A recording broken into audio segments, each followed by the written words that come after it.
Cochlear implant के हो, कस्तो अवस्थामा कोक्लियर इम्प्लान्ट गर्न मिल्छ र वीर अस्पतालमा चाहिँ कोक्लियर इम्प्लान्टमा के सुविधा उपलब्ध छ? कोक्लियर इम्प्लान्ट भनेको यस्तो उपकरण हो जुन चाहिँ हामी कानको भित्री भागमा प्रत्यारोपण गर्छौँ र यसले कानको नसालाई स्टिमुलेट गरेर सुन्न सक्ने बनाउँछौँ। कस्तोमा गर्ने त भन्दाखेरि यो चाहिँ जन्मजात कान नसुन्ने बच्चाहरूमा गर्ने गर्छौँ र यो जन्मजात नसुन्ने बच्चाहरूमा चाहिँ सुरुको 2 वर्षभित्र गर्यो भने चाहिँ एकदम रिजल्ट राम्रो हुन्छ र भोलि आइसकेको बच्चाहरूमा ठुलो मान्छेहरूमा पनि यो इम्प्लान्ट चाहिँ सुनाइ के कारणले कम भयो भने पछि पनि गर्न मिल्छ र वीर अस्पतालमा चाहिँ यो किसिमको सेवाको लागि नेपाल सरकारले 6.5 लाख रुपियाँ चाहिँ अनुदान दिने गरेको छ। नमस्कार, म अशोक आर्यन। आजको हाम्रो भाइटल भोइसेस पोडकास्टमा हाम्रो अतिथि हुनुहुन्छ डाक्टर रवि भूषण सुवाल अनि उहाँ चाहिँ नाक कान घाँटी तथा कोक्लियर इम्प्लान्ट विशेषज्ञ हुनुहुन्छ। आज चाहिँ हामी कोक्लियर इम्प्लान्ट सम्बन्धी विशेषतः कुरा गर्नेछौँ। तपाईँको प्रेजेन्ट अवस्था जे छ त्यसको बारेमा अलिकति भन्नुहोस्। म चाहिँ डाक्टर रवि भूषण सुवाल, सिनियर कन्सल्टेन्ट ENT सर्जन र तथा कोक्लियर इम्प्लान्ट सर्जन। हाल अहिले म चाहिँ वीर अस्पताल मा कार्यरत छु। देशव्यापी रूपमा जुन तरिकाले कोक्लियर इम्प्लान्टको बारेमा अवेरनेस कम छ, आज हामी त्यसकै बारेमा बढी जसो कुरा गर्नेछौँ र उहाँ कोक्लियर इम्प्लान्ट विशेषज्ञ पनि हुनुहुन्छ र आज हामीसँग कोक्लियर इम्प्लान्टको बारेमा चाहिँ डिटेलमा हामी कुरा बुझ्नेछौँ। र कोक्लियर इम्प्लान्ट भनेको के हो त?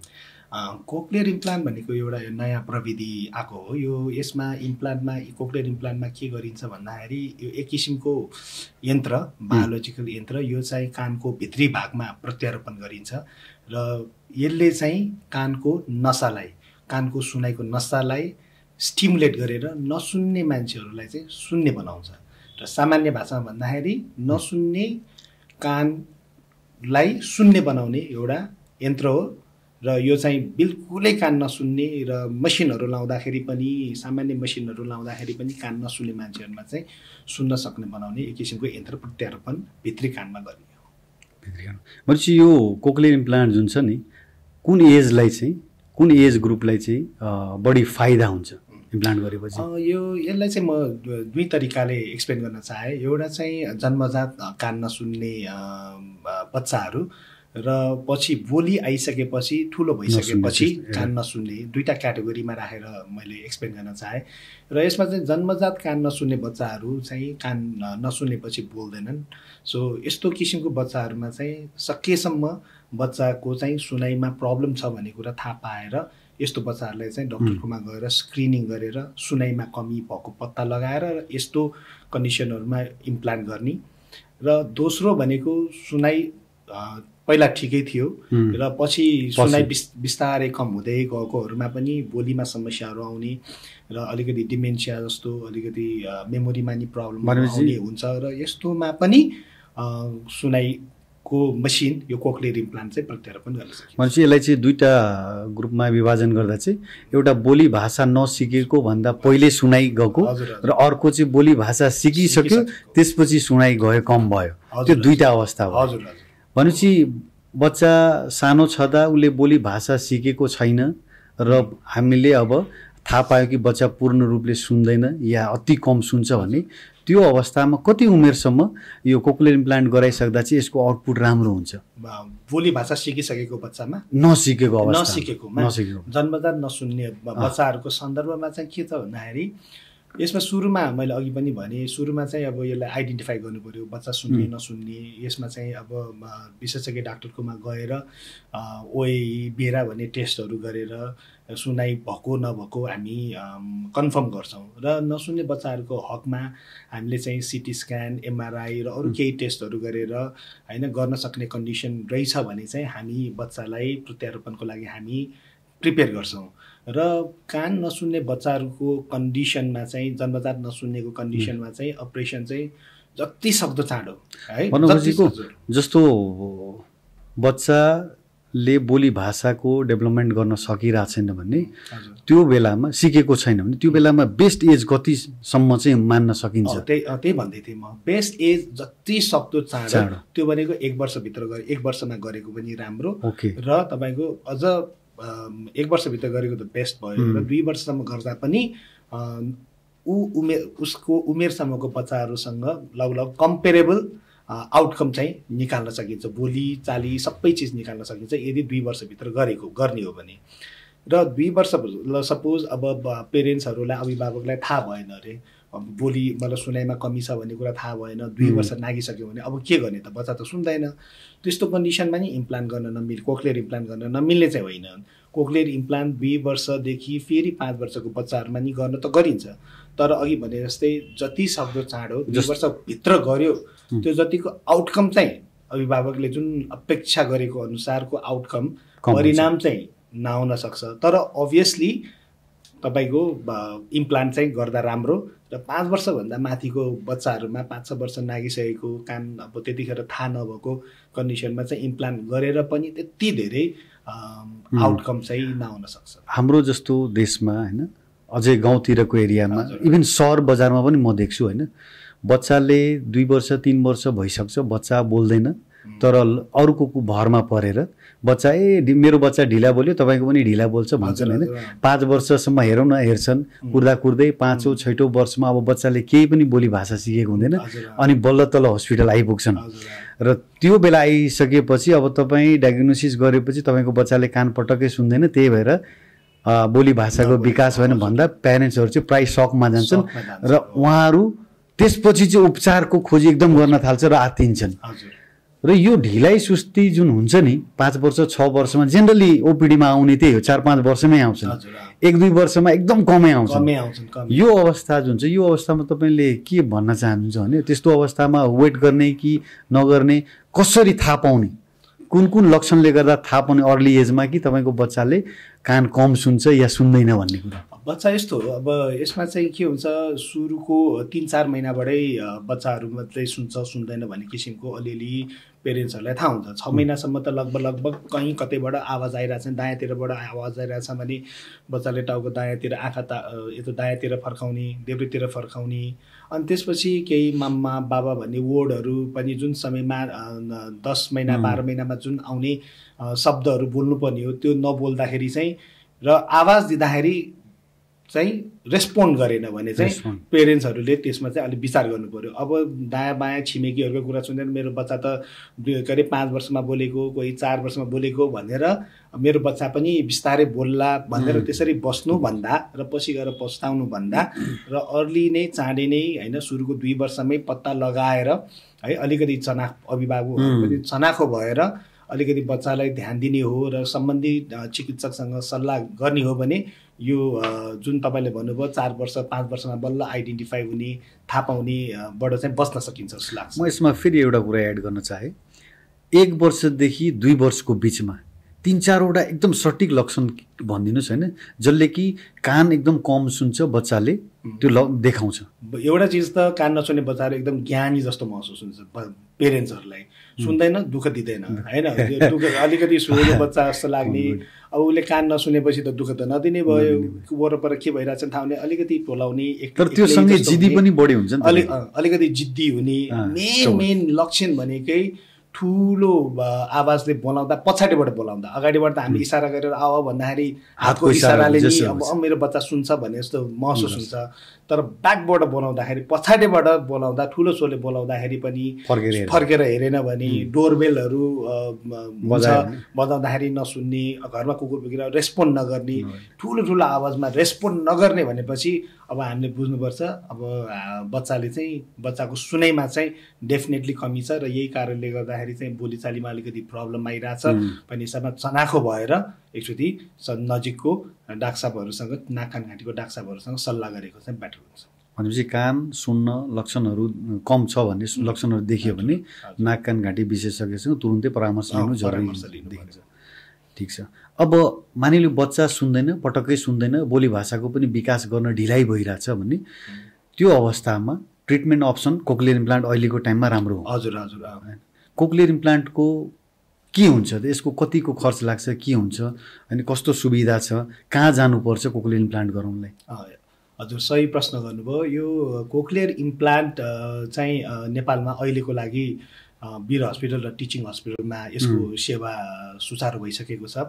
र यो अलिकति महँगो प्रविधि छ। यो नयाँ प्रविधि भएको भन्ने हिसाबमा टेक्निकली यो नयाँ भएको भन्ने हिसाब अलिकति यो उपकरण यो अलिकति महँगो छ। यसको उपकरणको प्राइस अहिले लगभग बजारमा 12 लाख जति छ र महँगो प्रविधि भएको भएर र सरकारले पनि अपाङ्गता वैरोपन कम गर्ने भन्ने उद्देश्यका साथ यसमा चाहिँ सरकारको राज्यको दायित्व बोध गरेर सरकारले चाहिँ लगभग आधा खर्च जस्तै 12 लाखमा 6 देखि 6.5 लाख रुपियाँ चाहिँ सरकार आफैले नेपाल सरकार आफैले यसमा बिरामीहरूलाई दिने गरेको छ र आधा चाहिँ बिरामी आफैले जो गर्नुपर्ने हुन्छ यसमा चाहिँ। अनि यो अपरेसन धेरै महँगो छ त्यसैले यो धेरै खतरापूर्ण छ, ज्यानै जान सक्ने भन्ने एउटा धारणा पनि मैले भेटेको छु।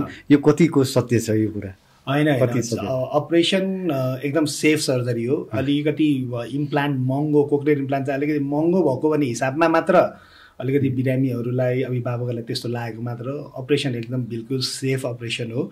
त्यस्तो बाइक चलाउँदाखेरि एक्सिडेन्ट हुने भने जस्तै कहिलेकाहीँ कुनै इन्सिडेन्टहरू कहिलेकाहीँ हुने हो, त्यो पनि ज्यानको खतरै भनेर त्यस्तो होइन। केही यसका कम्प्लिकेसन्सहरू नभएको चाहिँ होइन अरू सर्जरीमा जस्तो, तर एकदमै जोखिमपूर्ण अपरेसन त्यस्तो किसिमको चाहिँ होइन। र यसमा चाहिँ एउटा बच्चालाई अपाङ्गताबाट बचाउन सक्ने भन्ने हिसाबमा त्यो कम्पेयरमा यो अपरेसनसँगको रिस्क चाहिँ एकदम न्यून नै भन्न चाहन्छु। यो कोक्लियर इम्प्लान्टमा एज अ यो टिमवर्क होला पक्कै पनि। अनि कस्तो कस्तो प्रोफेसनलहरू इन्भल्भ हुन्छन् कोक्लियर इम्प्लान्टमा? कोक्लियर इम्प्लान्टमा चाहिँ पहिलो चिज अब यसमा इन्भल्भ हुने भनेको हाम्रो अडियोलोजिस्टहरू हुनुहुन्छ। उहाँहरूले चाहिँ सुनाइको जाँचहरू गर्नुहुन्छ। सुनाइको जाँचमा पिटिए, टिम्पानोग्रामदेखि लिएर सुनाइको सम्पूर्ण जाँचहरू गरेर अनि मसिन लगाएर पनि त्यो बच्चालाई बिरामीलाई चाहिँ बेनिफिट भइरहेको छ छैन किसिमको सम्पूर्ण टेस्टहरू सम्पूर्ण इन्फर्मेसनहरू प्रोभाइड गर्ने चाहिँ उहाँहरूले हो। र उहाँहरूले चाहिँ इम्प्लान्ट गर्न ठिक छ भनेर भनिसकेपछि नाक कान घाँटीको डाक्टरकोमा हाम्रोमा बिरामीहरू आउनुहुन्छ र हामी सिटी स्क्यान एमआरआईहरू गरेर ठिक छ भनेर हामीले भनिसकेपछि हामी अपरेसनको लागि तयारी गर्छौँ। र अपरेसन गरिसकेपछि त्यसपछि फेरि हामी यो स्पिच ल्याङ्ग्वेज प्याथोलोजिस्ट भन्ने हुनुहुन्छ। उहाँहरूले चाहिँ बच्चाले त 2-3 वर्षसम्म केही सुनेको हुन्न, उसलाई त आवाज भनेको के हो थाहा हुन्न र बिस्तारै त्यो बच्चालाई चाहिँ आवाज अब फोनको आवाज कस्तो हुन्छ थाहा छैन, डोरको कस्तो आवाज हुन्छ थाहा छैन, मान्छे बोल्दा कस्तो आवाज हुन्छ थाहा छैन भनेपछि उसलाई आवाजको त्यो ट्रेनिङ दिनुपर्छ। ट्रेनको आवाज चाहिँ कस्तो हुन्छ, प्लेनको आवाज कस्तो हुन्छ, बिस्तारै त्यो थेरापी अडिटरी भर्बल थेरापी भन्छ, त्यो चाहिँ स्पिच ल्याङ्ग्वेज प्याथोलोजिस्टहरूले गर्नुहुन्छ। सो अल टुगेदर यसमा चाहिँ अडियोलोजिस्ट हुनुहुन्छ प्रत्यक्ष रूपमा, अनि त्यसपछि नाक कान घाँटीको सर्जन इम्प्लान्ट सर्जन हुन्छ र त्यसपछि स्पिच ल्याङ्ग्वेज प्याथोलोजिस्ट 3 जनाको मेन रोल हुने भयो। त्यो अलावा बच्चामा गर्ने भएको भएर बच्चाको डाक्टरहरू पनि यसमा इन्भल्भ हुन्छ, बेहोस पार्ने डाक्टर यसमा इन्भल्भ हुन्छ होइन। सिटी एमआरआईमा केही छ कसो भन्ने हिसाबमा रेडियोलोजिस्टहरू इन्भल्भ हुन्छ र यसमा चाहिँ कोही ठुलो मान्छेहरूमा गर्ने हो भने चाहिँ तपाईँको आइक्यू लेभलहरू उसले पछि थेरापीहरू गर्नलाई कतिको गाह्रो सजिलो हुन्छ भन्ने किसिमको थाहा पाउनको लागि एकदम यो भनेको विशुद्ध एकदम टिमवर्क हो। र यसमा चाहिँ त्यसमध्ये सबसे ठुलो क्रेडिट फेरि पेरेन्ट्स छ। त्यो मैले सोध्न चाहेँ होइन, यो प्रोफेसनलहरू इन्भल्भ भइसक्यो होइन। अब 3 वर्षको बच्चा छ, एउटा प्रश्न मेरो, कोक्लियर इम्प्लान्ट गरायो त्यसपछि उनले अरू प्रोफेसनलको हेल्प लिएन, स्पिच थेरापी गराएन, गराउने बच्चामा र नगराउने बच्चामा के फरक पर्छ त? अब यसमा त हेर्नुहोस्, अपरेसन गरेर बच्चा बोल्ने होइन, अपरेसन गरेर थेरापी नगर्ने हो भने लगभग बच्चा बोल्दैनन्। यो एउटा चाहिँ धेरै प्यारेन्ट्स स्पष्ट हुनुपर्छ। मान्छेहरूले चाहिँ के पेरेन्ट्सहरूले के सोच्छन्, अब यो महँगो प्रविधि हो, मैले 12 लाख रुपियाँ खर्च गरेपछि मेरो बच्चा सुन्छ बोल्छ, तर त्यो गलत हो। यसमा चाहिँ कसरी बुझ्नुपर्छ भन्दाखेरि अघि मैले भर्खरै भने जस्तै अपरेसन गरिसकेपछि उसलाई चाहिँ थेरापी हप्ताको 3 दिन जति थेरापी गर्नुपर्छ र बच्चाको उसको सिक्न सक्ने क्षमता अनुसार पेरेन्ट्सहरूले घरमा कतिको टाइम दिन्छ। अब मैले यसमा फेरि एउटा थपेँ होइन, प्रोफेसनलहरूद्वारा सबै कुरा राम्रो तरिकाले गरियो होइन, इम्प्लान्ट सर्जनले राम्रो गरिदियो, अडियोलोजिस्टले आफ्नो काम राम्रो गरिदियो, म्यापिङहरू, स्पिच प्याथोलोजिस्टले एकदम निरन्तर टाइम दिइरहेछ भने अब यसमा चाहिँ प्यारेन्ट्सको रोल कतिको इम्पोर्टेन्ट छ होइन, यो कुरा चाहिँ अलिक प्रष्ट भयो। हजुर, यसमा मैले भनिहालेँ अरू अपरेसनहरूमा अरू ट्रिटमेन्टमा अपरेसन गरेपछि उपचार सकिन्छ हैन। तर कोक्लियर इम्प्लान्ट भनेको एउटा यस्तो विधा छ कि यसमा चाहिँ इम्प्लान्ट गरिसकेपछि अपरेसन गरिसकेपछि उपचार सुरु हुन्छ कि त्यसपछि सुरु हुन्छ। अब यसमा अपरेसन गरेपछि थेरापी स्पिच ल्याङ्ग्वेज प्याथोलोजिस्टले एभिटी थेरापी गर्नुहुन्छ, उहाँले थेरापी दिनुहुन्छ। त्यो थेरापी चाहिँ यसरी गर्ने भनेर उहाँले सिकाउनुहुन्छ। त्यो थेरापीलाई कन्टिन्यू गर्ने मोस्ट अफ द टाइम त बच्चाहरू त घरमा पेरेन्ट्ससँग हुने भयो हैन, पेरेन्ट्सहरूले फर्स्ट टिचर भने जस्तै। सो सुन्ने बच्चा कतिको चाँडो बोल्छ बोल्दैन भनेको आउटकम चाहिँ थेरापी सिकेर घरमा बच्चालाई त्यही किसिमको थेरापीहरू गर्नु। पेरेन्ट्सहरूको एकदम ठुलो हात हुन्छ। मोटिभेटेड पेरेन्ट्सहरू भयो भने बच्चा अलिक चाँडो बोल्छन् र अलिकति टाइम नदिने हो भने चाहिँ रिजल्ट अलिकति कम्प्रोमाइज हुन्छ। दुईटा कुरा इम्पोर्टेन्ट भयो। एउटा चाहिँ एज जति कम भयो इम्प्लान्ट जति छिटो गर्यो बच्चाको त्यति फाइदा। अर्को त्योसँगै पेरेन्ट्सको रोल जति इन्भल्भमेन्ट बढी छ बच्चालाई हैन, थेरापी या सबै कुरामा जति इन्भल्भ त्यति बच्चाको भोलिको डेटमा राम्रो रिजल्ट हुन्छ हैन। अब कुनै बच्चालाई कोक्लियर इम्प्लान्ट गराउनु पर्यो भने वीर हस्पिटलमा आजको डेटमा के छ, त्यहाँको फेसिलिटीहरू के छ या त्यहाँको सुविधाहरू के छ जुन प्यारेन्ट्सले या बच्चाले पाउन सक्छ वीर हस्पिटलबाट? वीर हस्पिटलमा अहिले हामी लगभग पूर्ण रूपमा तयारी अवस्थामै छौँ हैन। र यो नेपाल सरकारले कार्यविधि बनाएरै वीर अस्पताल बजेट पनि आइसकेको छ। र अघि भने जस्तै अब नेपाल सरकारले 6 लाख रुपियाँ चाहिँ इम्प्लान्टको लागि र 50,000 रुपियाँ चाहिँ त्यो थेरापीको लागि भनेर छुट्याएको छ। र अहिले आउनुभयो वीर अस्पताल आउनुभयो भने बिरामीले लगभग 1-2 महिनाभित्र अपरेसनको लागि अपोइन्टमेन्ट पाउँछ। धेरै सजिलो भनेपछि 12 लाख 13 लाख जुन खर्च लाग्छ त्यसमा 6 लाख गभर्नमेन्टको तर्फबाट पाउँछ र 50,000 चाहिँ थेरापीको लागि हुन्छ। भनेपछि लगभग धेरै 40-50% जति नै पाउँछ। त्यो त धेरै ठुलो राहत भयो नि त। डेफिनेटली अब यसमा कोही अब नेपाल सरकारले नि आफ्नो दायित्व ठानेर हैन बच्चालाई अपाङ्गताबाट प्रिभेन्ट गर्नको लागि 50% अहिले चाहिँ सहयोग गर्ने गरेको छ। र यो जोस राज्यबाट गरिएको जस राम्रो काममा पर्छ। यो कुनै बच्चाले ढिला सुस्ताई गर्दै प्यारेन्ट्सहरूले अलिकति वास्ता नगरेर इग्नोर गर्दै बच्चाको बोली भाषा डेभलप भएन, बच्चा बोल्न सकेन र 6-7 वर्ष पुगिसकेपछि उसको जाँच गर्दा सुनाइ पूर्ण रूपले सुन्दैन, त्यो अवस्थामा कोक्लियर इम्प्लान्ट गर्न चाह्यो भने के फरक पर्न जान्छ त? यसमा चाहिँ अब यस्तो बिरामीहरू पनि नभेटिँदैन, थुप्रै छन्, थुप्रै नै हुन्छ। 6-7 वर्ष 8 वर्ष अब त अब एकचोटि उपचार गराउनु पर्यो, अब अपरेसन गरेर 12-15 लाख रुपियाँ खर्च गरेर इम्प्लान्ट गर्यो भने मेरो बच्चा सुन्छ कि भन्ने हुन्छ। कुनै पनि चिजको उपचारको कुनै पनि उसको चाहिँ एउटा समय हुन्छ, सही टाइम हुन्छ।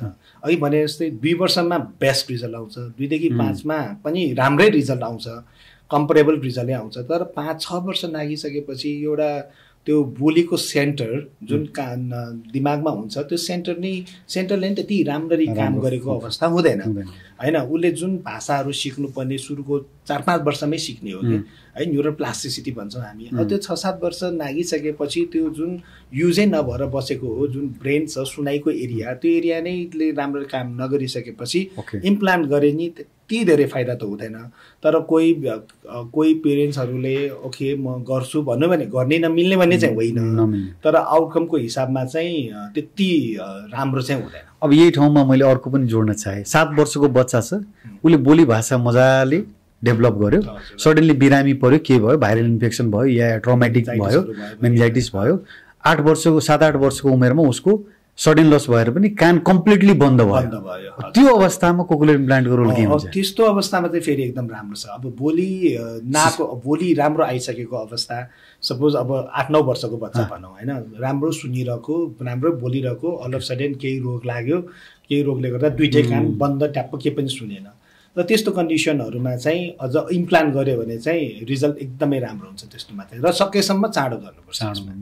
भनेपछि आज सुनाइ बन्द भयो, अब 10-20 वर्षपछि गर्छु भनेपछि कोक्लियर इम्प्लान्ट त्यसको रिजल्ट चाहिँ त्यति राम्रो हुँदैन।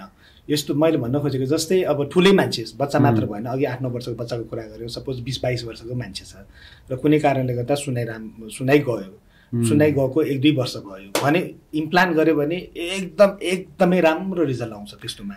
र तर अब दुईटै कान नसुनेको दशकौँ नाग्यो भने 10 वर्षै नाग्यो भने चाहिँ त्यसपछि इम्प्लान्टको रिजल्ट त अभियसली केही नसुन्नुभन्दा त सुनिहाल्छ, बेटर भइहाल्छ। तर हाम्रो त अब यति खर्च गरेपछि अपेक्षा त धेरै हुन्छ बिरामीको, त्यो अपेक्षा गरे अनुसार अपेक्षाकृत नतिजा चाहिँ नआउन सक्छ। तर 5 वर्ष सुनाइ दुईटै कान नसुनेको 5 वर्षभित्र 10 वर्षभित्र भोलि आइसकेको बच्चामा होस् ठुलोमा होस् गर्दाखेरि रिजल्ट चाहिँ एकदम राम्रो छ। 10 वर्षभित्र म्याक्सिमम कति एजसम्म गर्न मिल्छ होला? यसको एज बारे छैन, विदेशतिर त इन्सुरेन्सले कभर हुन्छ 70 वर्ष 80-90 वर्षमा नि गरेको रहेको छ। 80 वर्षमा पनि यदि राम्रो बोल्नुहुन्छ सुनाइ कम्प्लिटली लस भयो बिस्तारै या उमेरले गर्दा घट्यो भने त्योमा पनि सिआई कोक्लियर इम्प्लान्ट चाहिँ गर्न पाए। यो बारेमा अलिकति म के भयो वेस्टर्न वर्ल्डतिर मान्छेहरू त हाम्रोमा 70 वर्ष भने बुढो भन्छन्, बाहिरतिर जापानतिर गऱ्यो भने त 80-90 वर्ष नि एकदम हत्ता कता हिँडिरह हुन्छन्, सोसियल लाइफ हुन्छ। तपाईँ हामी नै अब ल यही अब सोसियल लाइफ अब यता मिटिङ यता अब साथीभाइ गसिप कुराकानी हुन्छ, सोसियल हुन्छ नि त। अब त्यो मान्छे अब अल अफ सडन अब उमेरले गर्दाखेरि कान सुनेन भने त आइसोलेट भयो नि त, सोसाइटीबाट अलग भयो नि त हैन। सोसाइटीबाट मैले बुझे अनुसार 96 इयर्स ओल्ड छन् युएसए मा जसले इम्प्लान्ट गरेको छ। सो त्यो सोसियल आइसोलेसन हैन, एक्टिभ परिवार एक्टिभ मान्छे हैन, अब कान उमेरको कारणले त कान नसुने भएपछि के हुन्छ भन्दाखेरि सोसियली आइसोलेट त हुने भइहाल्यो, डिप्रेसन हुन्छ। त्यसले गर्दाखेरि यो मेमोरी पनि कम हुँदै जान्छ, डिमेन्सिया पनि हुँदै जान्छ। सुनाइमा कमी भएको मान्छेहरूमा सुस्त मनस्थिति हुँदै जान्छ। सो त्यो सुस्त मनस्थितिलाई कम गर्नलाई पनि चाहिँ ओल्ड एजमा फाइनेन्सियली ओके फाइन छ, पैसाको खासै त्यति प्रब्लम छैन भने चाहिँ कोक्लियर इम्प्लान्ट गरेको राम्रो बुढेसकालमा पनि। जुन एजमा पनि गर्न पाए, जुन एज भनेपछि दुईटा पाटो भयो। बोली भाषा सिकेर सुनाइ लस भयो भने होइन त्यो जुनसुकै एजमा पनि गर्न पाए। अनि कुनै जस्तो हुन्छ नि इन्डिभिजुअल जसको एउटा कान एकदम नर्मल हुन्छ, अर्कोतिर चाहिँ केही कारणले सुनाइ पुरै कम भएर जान्छ होइन, या डेड इयर भएर जान्छ, त्यस्तो अवस्थामा के चाहिँ कोक्लियर इम्प्लान्टको छ इम्पोर्टेन्स छ? अब यसकोलाई हामी चाहिँ सिङ्गल साइडेड डेफनेस भन्छौँ। पहिला 2019 भन्दा अगाडिसम्म चाहिँ सिङ्गल साइडेड डेफनेट एउटा कान पटक्कै नसुन्नेलाई इम्प्लान्ट गर्ने ट्रेन्ड थिएन। अब यो चाहिँ एफडिएले पनि अप्रुभ गरिसकेको अवस्था हो 2019 मा हैन।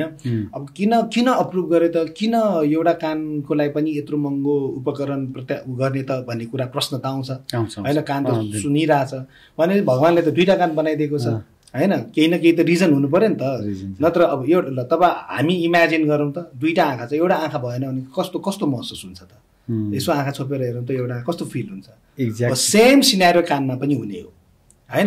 दुईटा कान भएपछि के हुन्छ, कताबाट आवाज आइरह भन्ने कुरा प्रश्न हुन्छ, दायाँबाट आइरहेछ देब्रे दायाँ कति डिस्टेन्सबाट आइरहेछ नि थाहा हुन्छ हैन। ल यो आवाज 10 मिटर परबाट आइरह हो कि भन्ने थाहा हुन्छ दुईटा।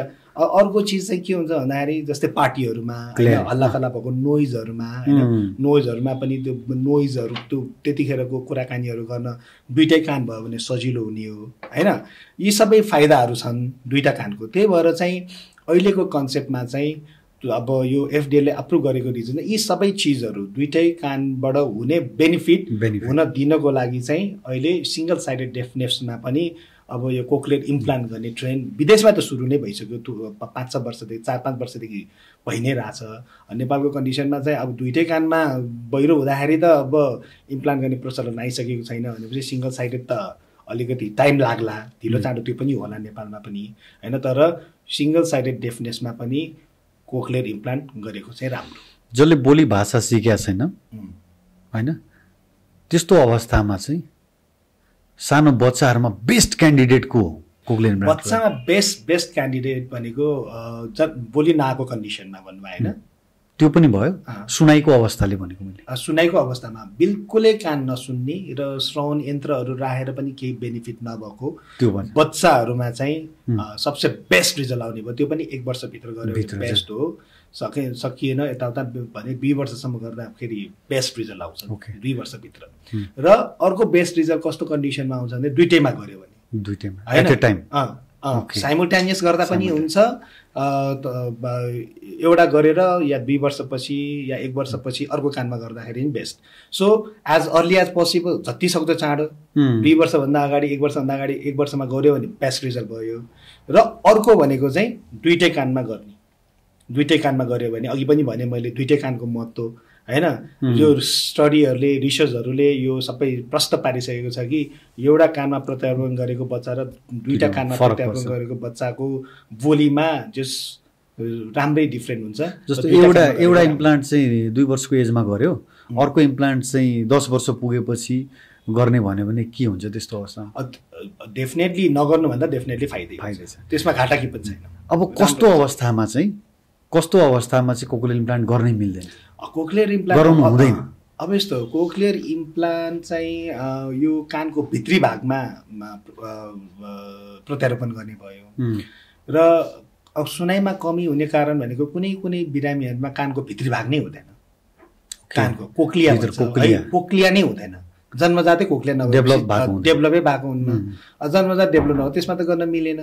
र त्यसपछि अर्को चाहिँ कानको नसा डेभलप नभएकोहरूमा पनि त्यो गर्नु हुँदैन। मेन त अब यो कस्तो अवस्थामा कति बेला थाहा हुन्छ? यो चाहिँ अब स्क्रिनिङ गर्यो, सुनाइमा कमी भयो भन्ने भयो, सुनाइमा कमी भएको भन्ने थाहा पाइसकेपछि अब त्यसपछि बिरामी त अब सुनाइमा कमी छ डाक्टर साहब के गर्ने, इम्प्लान्ट गर्नु पर्यो भनेर आउनुहुन्छ र त्यो दौरानमा हामीले चाहिँ अब सिटी स्क्यान र एमआरआई गर्दाखेरि चाहिँ थाहा हुन्छ। त्यो सिटी स्क्यान एमआरआईले पिक गर्छ उसकोमा कोक्लिया छ कि छैन, कोक्लियाको कन्डिसन के छ, अनि त्यसपछि सुनाइको नसाको कन्डिसन के छ भन्ने कुराहरू चाहिँ थाहा हुन्छ।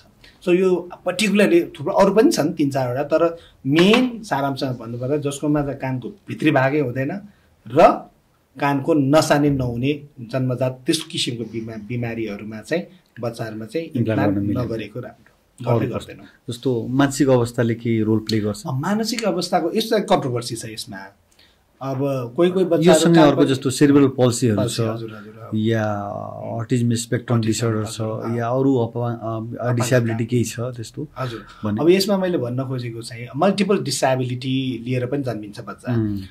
प्राय जसो बच्चाहरू चाहिँ सुनाइमा मात्र कमी भएर जन्मिने भयो, कानको मात्र समस्या भएर, तर 5% बच्चाहरू चाहिँ कस्तो हुन्छ भन्दाखेरि मल्टिपल डिसेबिलिटी है, जस्तै हजुरले भन्नुभयो जस्तै अटिज्म स्पेक्ट्रम डिसअर्डर हुनसक्छ, सेरेब्रल पाल्सीहरू हुनसक्छ, अब त्यसपछि यो लर्निङ हुन्छ नि डिसेबिलिटिजहरू हुने, अब आइक्यू कम हुने बच्चाहरूमा। यस्तोमा चाहिँ के हुन्छ भन्दाखेरि प्रत्यारोपण गरेर कोक्लियर इम्प्लान्ट गरेर फाइदा त डेफिनेटली फाइदा हुन्छ होइन, फाइदा त डेफिनेटली फाइदा हुन्छ, तर लर्निङ प्रब्लम भएको बच्चाहरूमा इम्प्लान्ट गर्दाखेरि चाहिँ आउटकम बोलीचाली चाहिँ त्यति राम्रो नआउन सक्छ। तर मैले के भन्दै गर्दाखेरि जस्तै 3-4वटा डिसेबिलिटी भएको बच्चालाई एउटा इम्प्लान्ट गऱ्यो भने त डिसेबिलिटी एउटा पार्ट त कम भयो नि त। त्यो पहिले यो कुराहरू चाहिँ पहिले प्यारेन्ट्सलाई काउन्सिलिङ गरेर बुझाउनु पर्यो, त्यसको एक्सपेक्टेसन कति लेभलसम्म हुन्छ होइन भने मल्टिपल डिसेबिलिटी छ अनि इम्प्लान्ट गरिदियो, अब इम्प्लान्टबाट चाहिँ धेरै एक्सपेक्टेसन राख्छन्, त्यसले यी सबै चिजहरू त हामी भन्छौँ। त्यही भएर हामी इम्प्लान्ट गर्नुभन्दा बच्चाहरूमा इम्प्लान्ट गर्नुभन्दा अगाडि बच्चाको डाक्टरसँग नि हामी कन्सल्ट गर्छौँ, बच्चाको कन्डिसन के छ कसो छ, लर्निङ प्रब्लम केही छ कि छैन, अटिजम छ कि छैन, इम्प्लान्ट गरिसकेपछि हामीले दिएको थेरापी उसले त्यो सिक्ने सक्ने ऊ कस्तो छ त, अवस्था कस्तो छ। जस्तो अब कोक्लियर इम्प्लान्ट गर्न प्यारेन्ट्स रेडी भयो, बच्चा सबै कुराले मिल्यो भने प्यारेन्ट्सले कस्तो कस्तो चिजहरूको तयारी गर्नुपर्छ? पेरेन्ट्सले तयारी भनेर मानसिक रूपमा रेडी हुनु पर्यो, पेरेन्ट्स होइन प्रिपेयर्ड हुनु पर्यो, त्यसपछि फाइनेन्सियली अलिकति तयारी गर्नु पर्यो र आएर सुनाइको जाँचहरू, त्यसपछि एससिटी एमआरआई गर्ने, त्यसपछि त्यो बाहेक अनि बेहोसीको जाँचहरू केही गर्नु पर्यो। त्यो बाहेक अरू खासै तयारी गर्नुपर्ने, त्यसपछि अलिकति गर्नुपर्ने भनेको मेसिनहरू लाएर कतिको बेनिफिट हुन्छ भनेर हेर्ने। मसिन अपरेसन गर्नुभन्दा केही समय अगाडि मेसिन लगायो भने चाहिँ त्यो मेसिनले चाहिँ अलिकति कानको नसालाई अलिक स्टिमुलेट गरेर राखेको हुन्छ र इम्प्लान्ट गर्दाखेरि अलिकति राम्रो बेनिफिट गर्छ भन्ने हिसाबमा हो। र अरू खासै अब आएर हाम्रोमा आएर 6 हप्तादेखि 3 महिना त्यो मेसिन ट्रायल गरेर राम्रो नभएकोमा हामी गर्छौँ, त्यस्तो खासै धेरै तयारी गर्नु पर्दैन। कतिपय अवस्थामा पेरेन्ट्स चाहिँ दुवैजना चाहिँ जब गर्ने हुन्छन् र काठमाडौँ बस्छन्, अब अरू मान्छे पनि घरमा हुँदैन, अनि मेडको भरमा गराउँछु या कोही रेखदेख गर्ने मान्छे छ उनको भरमा मैले कोक्लियर इम्प्लान्ट गराउँछु भनेपछि त्यसको के हुन्छ त आउटकम सर? अब यो सन्दर्भमा चाहिँ यो पनि कमन छ नि त, काठमाडौँ सिटीमा त एकदम कम देखिरहेको छ, सेक्टरमा त कमन छ। मेड अब त्यसमा त मैले भनिहालेँ एभिटी भाइटल रोल नै एभिटीको सर्जरी गरिसकेपछि गर्नुपर्ने नै थेरापी हो मेन होइन अनि थेरापी जति चाँडो इम्प्लान्ट गर्यो त्यति कम थेरापी गरे पुग्ने हो जति लेट इम्प्लान्ट गर्यो 2 वर्षपछि गर्यो त्यति लामो थेरापी गर्नुपर्ने हुन्छ र त्यो हिसाबमा मेडमा कस्तो छ त्यसमा नै भर पर्ने भयो मेड कतिको एजुकेटेड छ उसले कतिको ट्रेन गर्न सक्छ बिहान बेलुका पेरेन्ट्सहरूले बिहान बेलुका त टाइम दिन्छन् नि आफ्नो बच्चाको लागि इम्प्लान्ट गरिसकेपछि एज अ कोक्लियर सर्जन तपाईँले के एक्सपेक्ट गर्नुहुन्छ होइन पेरेन्ट्सको के एक्सपेक्टेसन हुन्छ इम्प्लान्ट पछि अब आज सिआई सर्जन एक्सपेक्ट गर्ने भनेको आफूले इम्प्लान्ट गरेको बच्चाहरू राम्रै सुनोस् र बोलोस् स्मुथ होस् र नर्मल ह्यान्डिक्याप नहुन् होइन भन्ने हिसाबमा र नर्मल स्कुलमा गएर नर्मल बच्चाहरू जस्तै पर्फर्म गरोस् भन्ने एउटा एक्सपेक्टेसन त्यसले ठुलो सेटिस्फ्याक्सन मिल्छ र त्यसपछि बच्चाको र पेरेन्ट्सको अनुहारमा स्माइल ल्याउनु चाहिँ मेन त्यसैमा चाहिँ मेन ह्याप्पी खुसी हुने चाहिँ त्यही नै हो आज सिआई सर्जन एउटा प्यारेन्ट्सले चाहिँ 2 वर्षको उमेरमा बच्चालाई कोक्लियर इम्प्लान्ट गरायो हजुर अर्को प्यारेन्ट्सले चाहिँ सबै कुरा हुँदाहुँदै पैसा पनि छ सबै कुरा छ तर पनि उसलाई डर लाग्यो उसले इम्प्लान्ट गराएन होइन बरु मेरो बच्चा यतिकै बस्छ म यस्तो ठुलो सर्जरी गर्दिनँ उसले 2 वर्ष 3 वर्षको उमेरमा बच्चालाई कोक्लियर इम्प्लान्ट गरेन त्यसपछिको 20-25 वर्ष जब उमेर हुन्छ दुईटै बच्चाको जसले इम्प्लान्ट गरायो र गराएन त्यसमा चाहिँ के फरक पर्न जान्छ त अब अघि भने जस्तै 2 वर्ष अब सुरु जन्मजात नसुन्ने बच्चाहरूमा इम्प्लान्ट गरिसकेपछि त अब अपाङ्ग नै रहेन कान सुन्न थाल्छ बोल्न थाल्छ नर्मल स्कुलमा जान थाल्छ ऊ नर्मल बच्चा जस्तो नर्मल एउटा जिम्मेवार नागरिक भएर निस्किन्छ समाजको लागि सोसाइटीको लागि राम्रै हुन्छ र जो कान नसुन्ने अब डराएर अभिभावकको केही कसो फाइनेन्सियल कन्स्ट्रेन्ट होला कसैको अब इलिटरेट भएर थाहा नभएर पनि होला सम्भव अब भएन इम्प्लान्ट गर्न सकेन भने अल्टिमेटली हुने भनेको बहिरोपनले गर्दाखेरि भोलि नआउने भयो लाटोलाटी हुने भयो त्यसपछि साइन ल्याङ्ग्वेज स्कुलमा पठाउनुको अरू विकल्प रहन्न र जस त्यो अवस्थै आउन नदिनुको लागि चाहिँ यो पोडकास्टको हाम्रो मेन एम भनेकै त्यो जानकारी गरौँ भन्ने हिसाबमा हामीले यो म इन्टरभ्यू दिँदैछु र सकेसम्म पेरेन्ट्सहरू हियरिङ ह्यान्डिक्याप नहोस् भन्ने हिसाबमा सकेसम्म पेरेन्ट्सहरू पनि अलिकति चनाखो भइदिनुहोस् बच्चाले बोलिरहेको छैन भने सुनाइ राम्रो नभएको हो कि भन्ने हिसाबमा अलिकति सरकार अलिकति ध्यान राखिदिनुहोस् र सम्बन्धित नजिकको चिकित्सकसँग सल्लाह गर्नुहोस् र के हो कसो हो त्यति गरेर र इम्प्लान्ट गरेर बच्चा आफ्नो पहिरोपनबाट अपाङ्गताबाट बचिन्छ भने किन नगर्ने भन्ने हिसाबको कुरा गर्दै गर्दा अर्को यो एकदम ठुलो अपरेसन महँगो चाहिँ थोरै अलिकति महँगो छ एक्सपेन्सिभ छ तर ठुलो भनेर एकदम ठुलो अपरेसन त्यस्तो चाहिँ होइन भनेपछि एज अ टिम अहिले वीर अस्पतालमा तपाईँ म हजुर अरू हाम्रो पुरै टिम हुनुहुन्छ स्पिच प्याथोलोजिस्टदेखि सिनियर अडियोलोजिस्ट हुनुहुन्छ इएनटी सर्जनहरू हुनुहुन्छ सबैजना एज अ टिम हामी पुरै तयारी छौँ होइन कोक्लियर इम्प्लान्ट गर्नलाई र हामीले आफूले सक्दो पूर्ण रूपले चाहिँ सहयोग पनि गर्नेछौँ र समय पनि दिनेछौँ कोक्लियर इम्प्लान्टलाई होइन र कुनै पनि बहिरो अपाङ्गताबाट बच्चालाई भविष्य उसको नबिग्रियोस् भनेर कोक्लियर इम्प्लान्टको बारेमा सल्लाह विचार गर्नु र समयमै इम्प्लान्ट गराउनु अति नै आवश्यक छ होइन यति कुराकानी गर्दा गर्दै अब चाहिँ कोक्लियर इम्प्लान्टको मलाई लाग्छ धेरै कुरा हामीले कुरा गरिसक्यौँ अब यो बाहेक तपाईँ यति व्यस्तता बाहेक होइन अरू केमा तपाईँ जस्तो फ्यामिली लाइफ पर्सनल लाइफहरूमा के कति इन्भल्भमेन्ट छ तपाईँ के गरिरहनु भएको छ अब तपाईँको हब्बी के हो हब्बी त घुम्ने नै हो मेरो होइन नयाँ ठाउँहरूमा जाने घुम्ने यो कोक्लियर इम्प्लान्टको हजुरले कहाँबाट गर्नुभयो मैले कोक्लियर इम्प्लान्टको ट्रेनिङ चाहिँ हैदराबाद स्थित किम्स भन्ने इन्स्टिच्युट छ किम्स इन्स्टिच्युट इन्डियाको वान अफ द बेस्ट हजुर किम्स कोक्लियर इम्प्लान्टलाई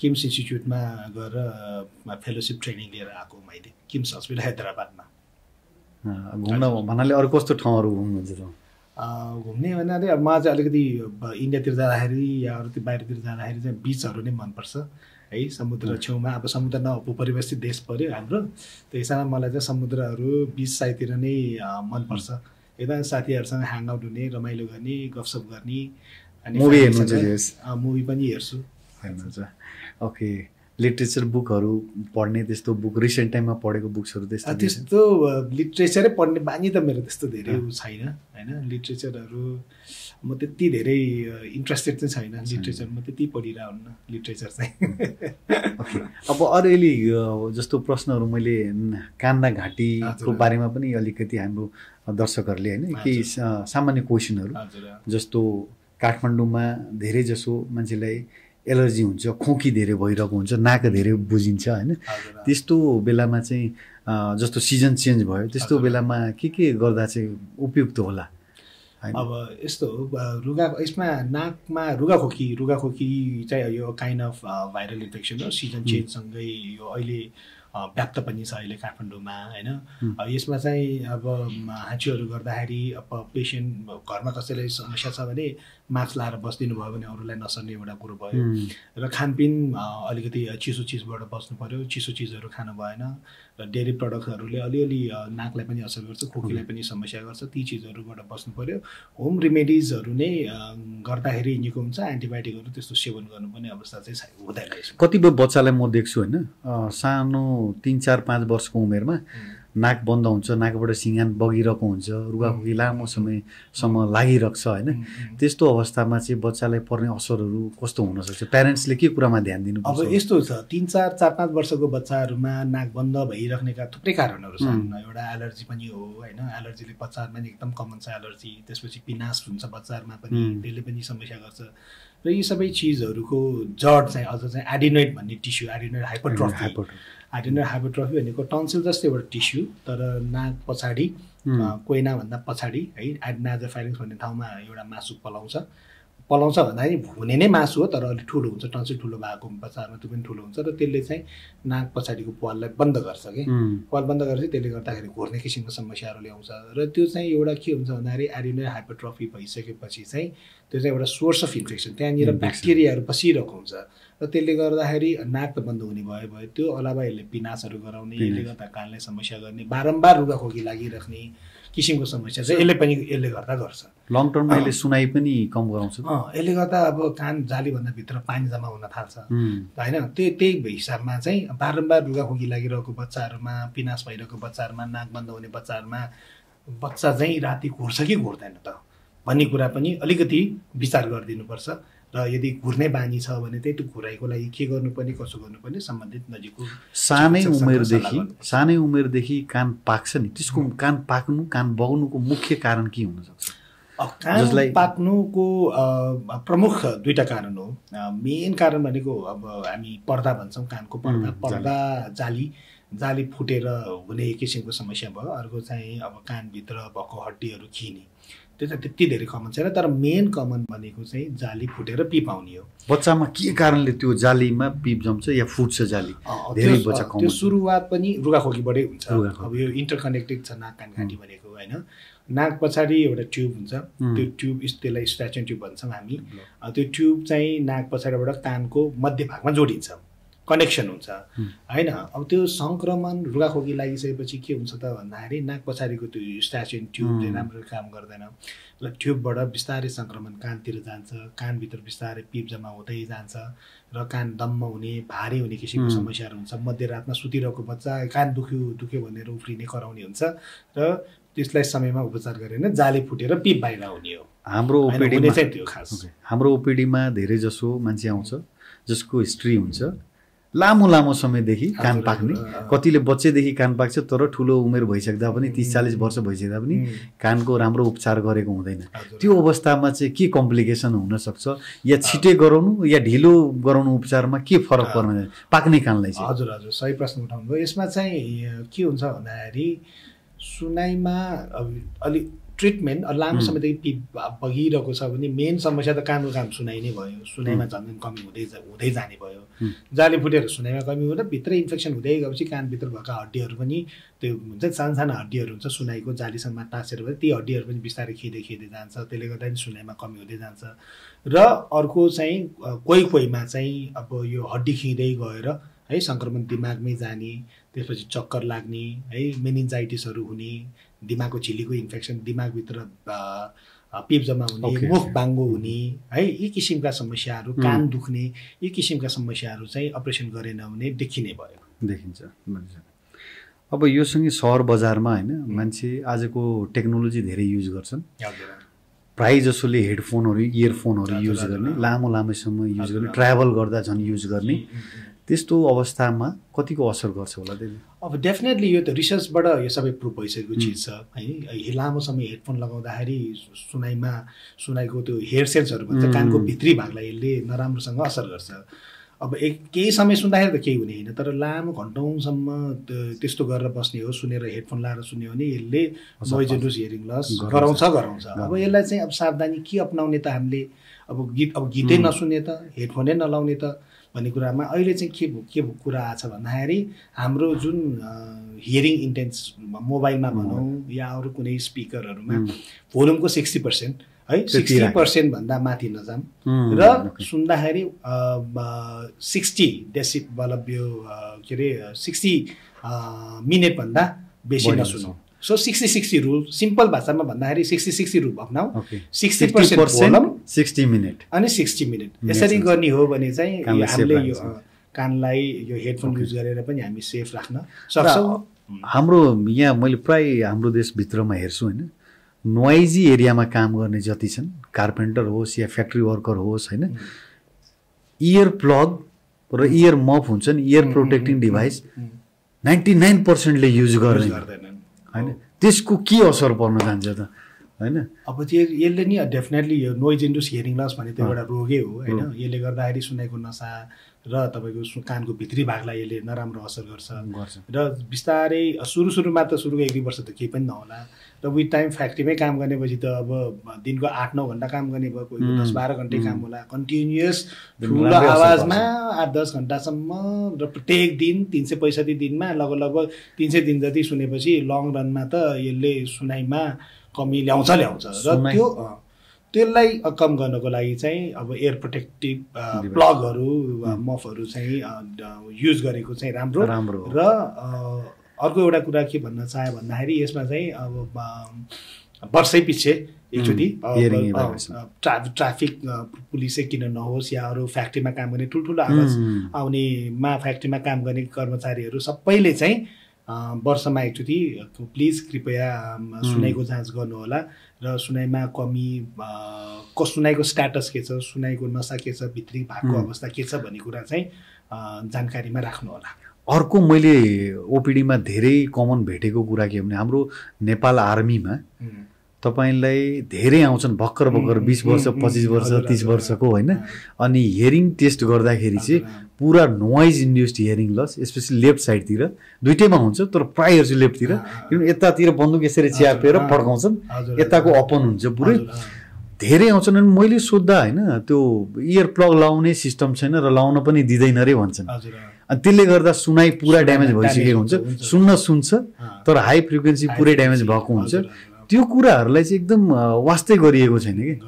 अब यो कुरा अब कसरी होइन यसलाई चाहिँ म सबैलाई सोध्छु होइन, हामीलाई लाउन मिल्दैन, लाउन दिँदैन, त्यसरी हामीलाई त्यसरी गर्नै मिल्दैन भन्छ, तर सुनाइ चाहिँ पुरै ड्यामेज भइसकेको हुन्छ होइन। कस्तो यो छ कि अर्को चाहिँ धेरै मान्छेलाई सोध्न मन लागेको के हुन्छ भने काने गुजी सम्बन्धी। काने गुजी जुन छ धेरैले धेरै तरिका, कसैले तताएर पानी हाल्छ कानभित्र, कसैले तताएर तेल हाल्छ, कसैले सेलाएर तेल हाल्छ, कसैले कान कोट्याउँछ पुरै, कसैले इयरबड छिराएर पुरै घुमाएर गर्छ निकाल्छ।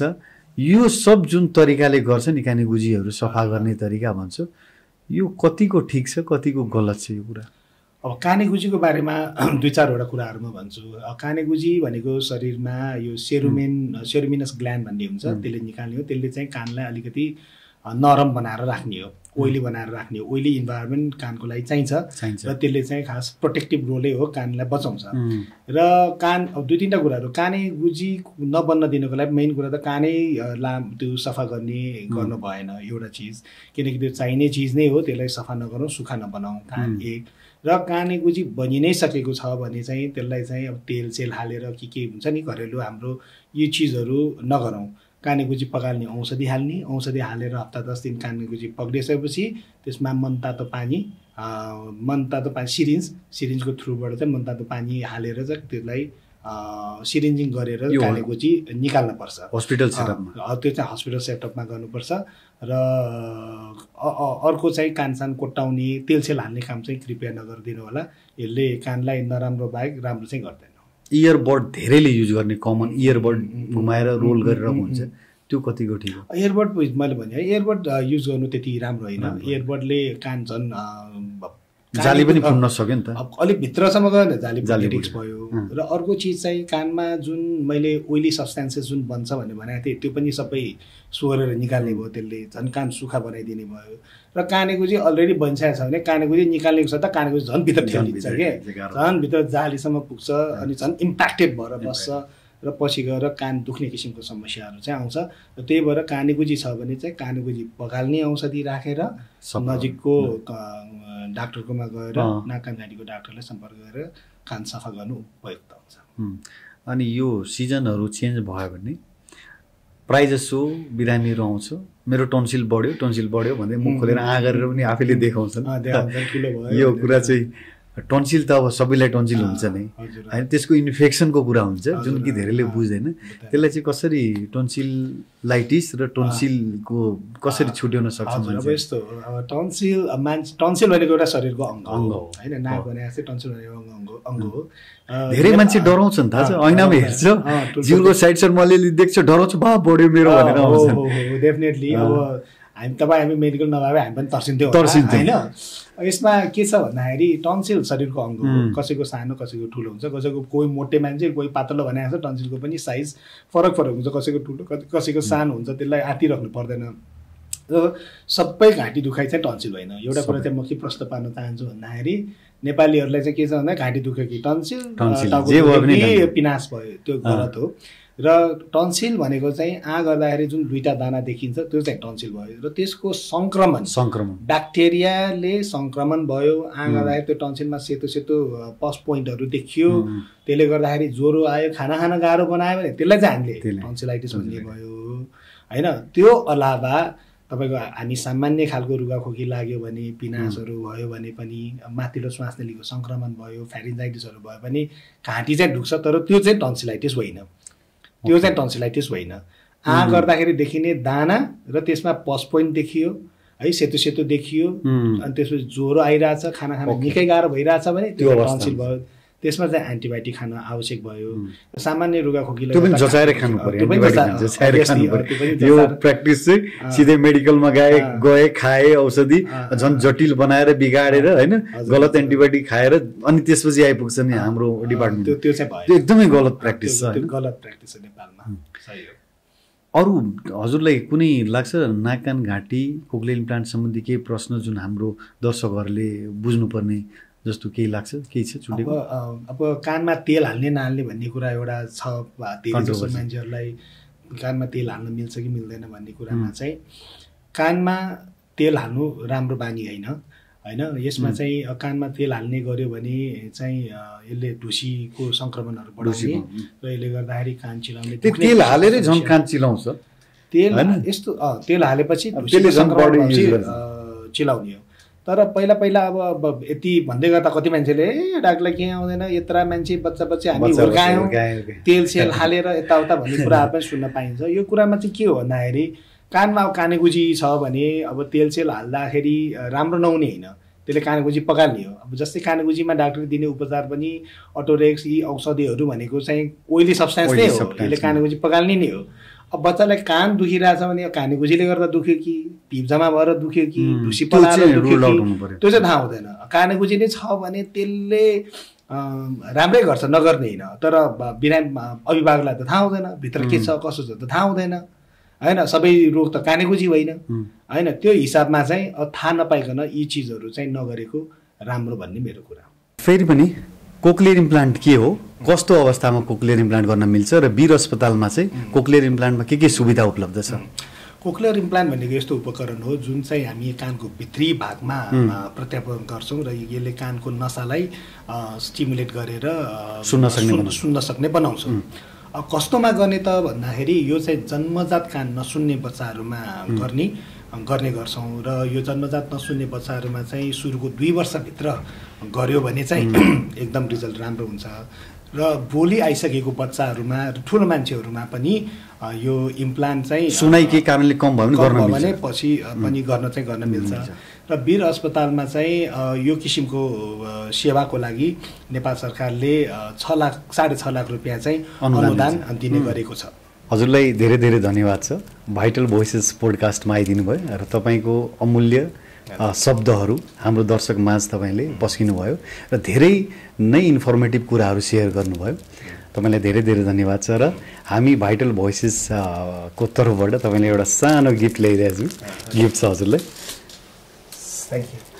Thank you. मलाई पनि यो कोक्लियर इम्प्लान्टको बारेमा केही इन्फर्मेसनहरू जानकारीहरू सेयर गर्ने प्लेटफर्म प्रोभाइड गर्नुभएकोमा हजुरलाई पनि धेरै धेरै धन्यवाद। यो पक्कै पनि धेरै नै चेतनामूलक होइन, धेरैसम्म यो पुग्नेछ। यो चेतनामूलक एउटा पोडकास्ट भयो। तपाईँलाई फेरि पनि धन्यवाद। Thank you.